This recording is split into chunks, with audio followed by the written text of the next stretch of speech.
이제 앞으로 우리는 삼각함수에 대해서 배워볼 텐데요. 삼각함수는 각을 다루는 함수입니다. 그래서 각이 무엇인지부터 차근차근 배워보도록 하겠습니다. 여기 그림에 나와 있는 것처럼 두 개의 반직선으로 이루어진 이 도형을 각이라고 합니다. 기호로는 이렇게 나타내고 각 XOP라고 읽습니다.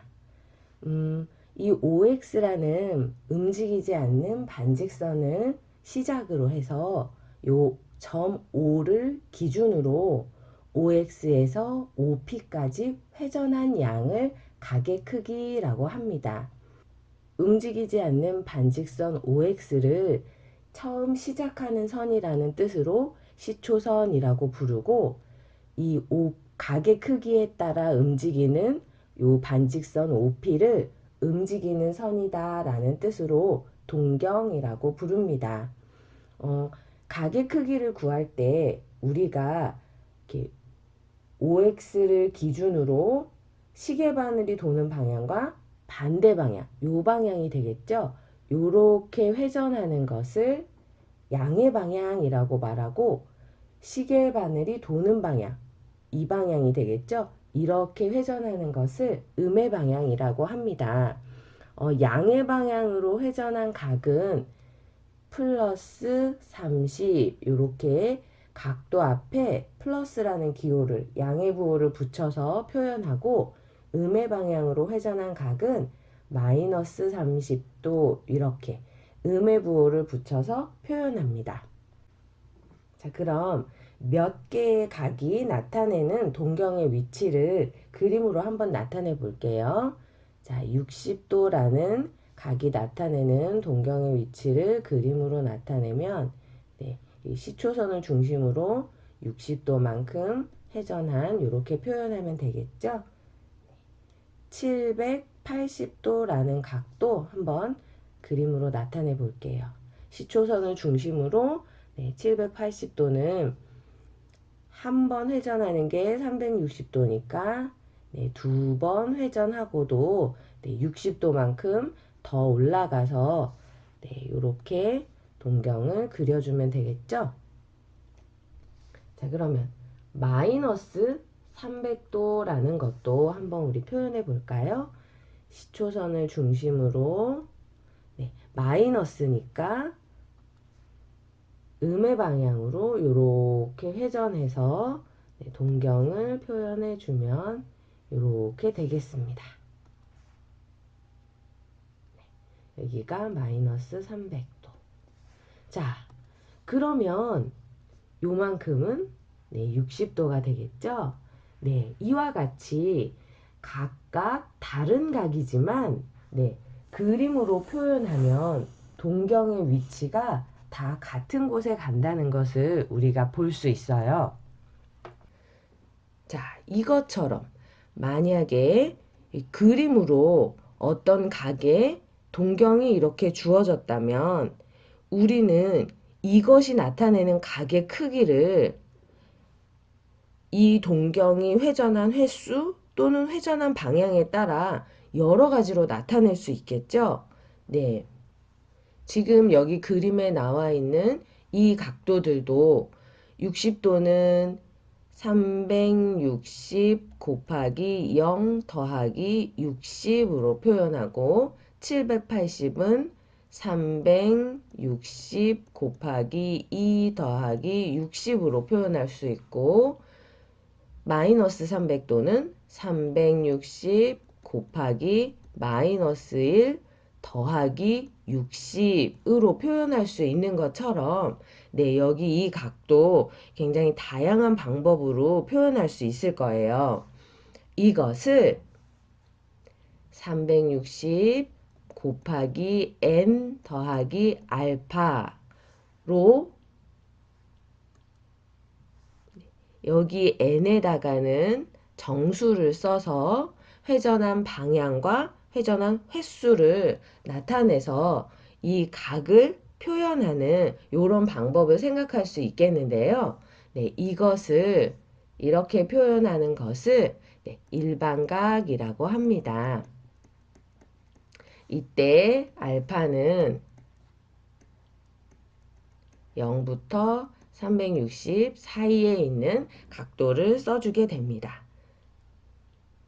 이런 식으로 표현한다면 이렇게 각각 다른 각들을 한 번에 표현할 수 있겠죠? 지금 이 방법을 써서 여기 써 있는 세 개의 각을 표현한다면 360 곱하기 n 더하기 60으로 표현할 수 있겠습니다. 뭐 n에 들어가는 숫자에 따라 정확한 각의 크기를 알 수 있지만 이렇게 똑같은 동경으로 표현되는 모든 각들을 일반화하여 표현할 수 있겠죠. 좌표 평면의 원점을 기준으로 하고 x축의 양의 부분을 시초선으로 해서 각의 크기에 따라 좌표 평면의 동경을 표현할 수 있습니다. 이런 식으로 알파의 각은 여기 이렇게 요만큼입니다. 그러면 동경이 이렇게 일사분면에 놓이게 되겠죠? 만약에 각의 크기가 이만큼이다 라고 하면 동경은 이사분면에 놓일 수 있겠어요. 이렇게 그 좌표 평면 위에 각을 옮겨 놨을 때 동경이 놓이는 위치에 따라 우리가 각각의 각을 제1사분면의 각, 제2사분면의 각, 제3사분면의 각, 제4사분면의 각이라고 부릅니다. 그렇다면 각 사분면에 존재하는 각들의 범위를 일반각으로 표현해 볼 수가 있겠는데요. 한번 차근차근 써보도록 할게요. 1사분면에 있는 각을 세타라고 하면 이 각은 360 곱하기 n 더하기 0과 360 곱하기 n 더하기 90 사이에 있다라고 이렇게 표현할 수 있겠어요. 1사분면이 0도와 90도 사이에 있으니까. 같은 원리로 2사분면, 3사분면, 4사분면의 각의 범위도 한번 적어보도록 하겠습니다. 360 곱하기 n 더하기 90부터 360 곱하기 n 더하기 180까지 3사분면의 각은 360 곱하기 n 더하기 180과 360 곱하기 n 더하기 270 사이에 있겠고 4사분면의 각은 360 곱하기 n 더하기 270과 360 곱하기 n 더하기 360 요 사이에 있다라고 우리가 일반각으로 그 범위를 표현할 수 있겠죠? 자, 그렇다면 380도라는 각은 몇 사분면에 있는 각인지 한번 알아볼까요? 일반각으로 표현하면 380은 360 곱하기 1 더하기 20이 됩니다. 그래서 이렇게 표현된 각은 1사분면에 놓인다는 걸 알 수 있으니까 380이라는 각은 제1사분면의 각이다 라고 말할 수 있겠어요. 제1사 분면의 각. 이렇게 써주면 되겠네요. 자, 이런 것을 이용해서 우리는 여기 나와 있는 것과 같은 문제를 풀 수 있습니다. 세타가 제 3, 4분면의 각일 때 3분의 세타는 제 몇 사분면의 각인지 말하시오. 자, 이런 문제를 풀 때는요. 먼저 세타가 제 3, 4분면의 각이라고 했으니까 세타의 범위를 일반각으로 표현해 줍니다. 세타는 360 곱하기 n 더하기 3, 4분면의 각은 180과 360 곱하기 n 더하기 270 요 사이에 있는 거를 알 수 있죠? 자, 이제 3분의 세타의 범위를 알아야 하니까 네, 전부 3으로 나누어 주겠어요. 그러면 이거 360을 3으로 나누지 않고 선생님은 360 곱하기 네, n에다가 3분의 n 이렇게 써주겠습니다. 그러면 180을 3으로 나누면 60, 3분의 세타, 그리고 360 곱하기 3분의 n 더하기 90. 네, 요렇게 3분의 세타의 범위를 우리가 알 수 있겠지요? 네. 자, 이제부터 n에다가 정수들을 차례차례 하나씩 넣어서 3분의 세타가 각이 어떻게 되는지 한번 알아보도록 할게요. 우선 첫 번째 n에다가 0을 대입해 보겠습니다. n에 0을 대입하면 네, 3분의 세타의 범위는 60도와 90도 사이가 된다는 걸 알 수 있고, 그래서 3분의 세타는 제 1사분면의 각이다 라고 말할 수 있습니다. 자, 이번에는 n에다가 1을 넣어 볼까요? 자, 그러면 360 곱하기 써보겠어요. 360 곱하기 3분의 1 더하기 60과 360 곱하기 3분의 1 더하기 90. 네, 요렇게 되어서 120 더하기 60이니까 네, 세타는 180도와 3분의 세타는 180도와 120 더하기 90이면 210도죠?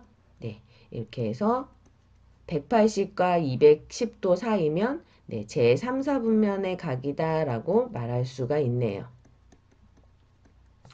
그리고 n에다가 2를 대입해 볼게요. 그러면 360 곱하기 3분의 2 더하기 60 3분의 세타 360 곱하기 3분의 2 더하기 90이 되어서 계산을 하면 네, 여기는 240에다 60 더하는 거니까 네, 300과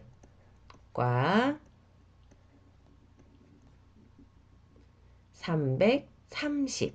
네, 요 사이에 있는 각이다라는 걸 알 수 있죠? 그래서 300도하고 330도는 네, 제 4사분면에 있는 각이다라고 이렇게 알 수가 있겠습니다. 자, 여러분, 선생님이 n을 대입해 봅시다 라고 말했을 때 살짝 걱정했죠. n을 도대체 어디까지 대입해야 하는 건지. 자, 하지만 지금 선생님이 이 다음 n에다가 3을 대입한다면 네, 360 곱하기 1이 되죠? 네, 그러면 한 바퀴 회전한 것이니까 네, 60도와 90도 사이 범위랑 네, 같은 범위에 3분의 세타가 놓이게 됩니다. 네, 이것처럼 n에는 3으로 나누어지는 수들을 대입했을 때의 값과 3으로 나누었을 때 1이 남는 수를 대입했을 때의 값, 3으로 나누었을 때 2가 남는 수를 대입했을 때의 값이 모두 같은 값으로 나오게 되어서 더 이상 이렇게 세 개의 숫자만 대입해 보면 되고 더 이상 다른 수들은 대입하지 않아도 되겠습니다. 그래서 세타가 3, 4분면의 각일 때 3분의 세타는 네, 제1사분면의 각이 될 수도 있고 제3사분면의 각이 될 수도 있고 제4사분면의 각이 될 수도 있습니다.